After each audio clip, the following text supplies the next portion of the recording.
అయ్యా కూర్చోండి. నేనేం చేయాలో చెప్పండి. దేవుడి ఆభరణాలన్నీ మీ దగ్గరే ఉన్నాయి. అవి ఉత్సవానికి అవసరం అవుతున్నాయి. అంజయ్య, అయ్యా, అతనికి ఏం కావాలో అతను అడిగినవన్నీ ఇచ్చేసే. అయ్యా దేవుడి నగలు ముందు రోజు వచ్చి నేనే తీసుకుంటాను.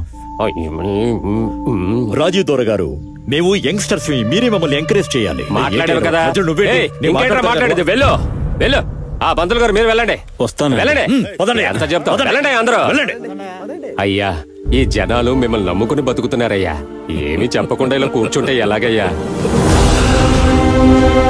సొంత ఊరి సమస్యను పరిష్కరించలేని వాణ్ణి మీరు పెదరాయుడు అంటున్నారే. ఇలాంటి దరిద్రపు బతుకుని బతకాలా? నాకే ఇటువంటి పరిస్థితి కనుక వస్తే నేనే ఉరితాడు వేసుకుంటాను. అయ్యా, ఒక మంచి పని చేస్తున్నప్పుడు బోల్డైన సమస్యలు ఎదురవుతాయి. అవన్నీ మీకెందుకండి? మీరు చేయాల్సిన పని మీరు చేయండి. మేమంతా అండగా ఉన్నాం కదా. ఏ పిపి గురు, నాకు ఇలాంటి ఒక ఎర్రకారు కావాలి. ఎందుకు? ఒక నలుగురి మీద ఎక్కించుకుపోతే ఆ రాజీవే ఎక్కించుకుని పోయాడు అనుకుంటారు అందరూ.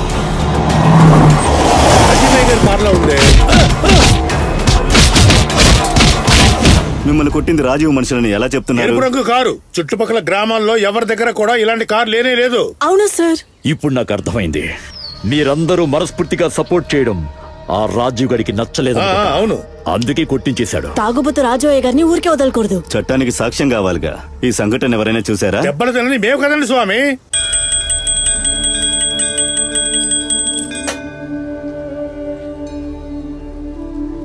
లక్ష్మమ్మ గారు, మీ కష్టాలన్నీ తీరే రోజు త్వరలోనే వస్తుంది.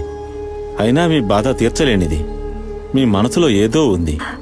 అవును పూజారి గారు, చిన్నప్పుడు ఇంటి నుంచి వెళ్ళిపోయిన నా కొడుకు సూర్య తిరిగి వచ్చేశాడు. సంతోషం తల్లి. ఆ దేవుడిదే మీకెప్పుడూ ఉంటుంది. కానీ వాడింటికి రావడం లేదు. వస్తాడమ్మా. అతను ఇంటికి వచ్చేలాగా ఈ తల్లి ఆశీర్వదిస్తుంది. నిజంగానే సూర్య ఇంటికి వస్తాడా? నా భర్త మీద పడ్డ అపనింద తొలగిపోతుందా? దుష్టులు రాజ్యం వెళ్ళినట్టు ఏ చరిత్రలోనూ లేదమ్మా. అన్నీ సర్దుకుపోతాయి. మీరు నిశ్చింతగా ఉండండమ్మా.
రథచక్రాలకు ఏదో అడ్డం పడింది, అదేంటో చూడండి రా.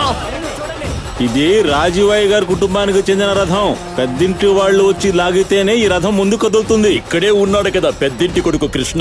వీడు కాదు. మరి ఇంకా ఎవరు? రాజీవయ్య గారి కొడుకు, పెద్దింటి బిడ్డ. ఓ, వాడెక్కడి చూస్తాడు? వస్తాడు, వచ్చేశాడు. నేను వెళ్ళి తీసుకురావాలంతే. వాడు గనక వచ్చాడంటే ఈ రథం ముందుకు కదులుతుందా? నేను చూస్తాను. వెళ్ళండి. ఓయ్, మన కారు పంపించండి. వెళ్ళండి వెళ్ళండి. వాడేమైనా పెద్ద ఆకాశమా, దేవుడా, చంద్రుడా, సూర్యుడా? వాడేమైనా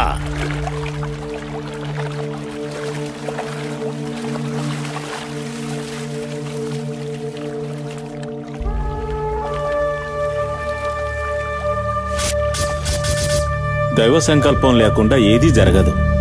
మనిషి ఏమనుకున్నా సరే అంతిమ తీర్పు మాత్రం వాడిదే. కర్తవ్యం నిర్వర్తించటమే నీ విధి. దాని ఫలితం వాడి చేతుల్లో ఉంటుంది. పాపపుణ్యాల ఫలాల గురించి నువ్వు ఆలోచించకూడదు.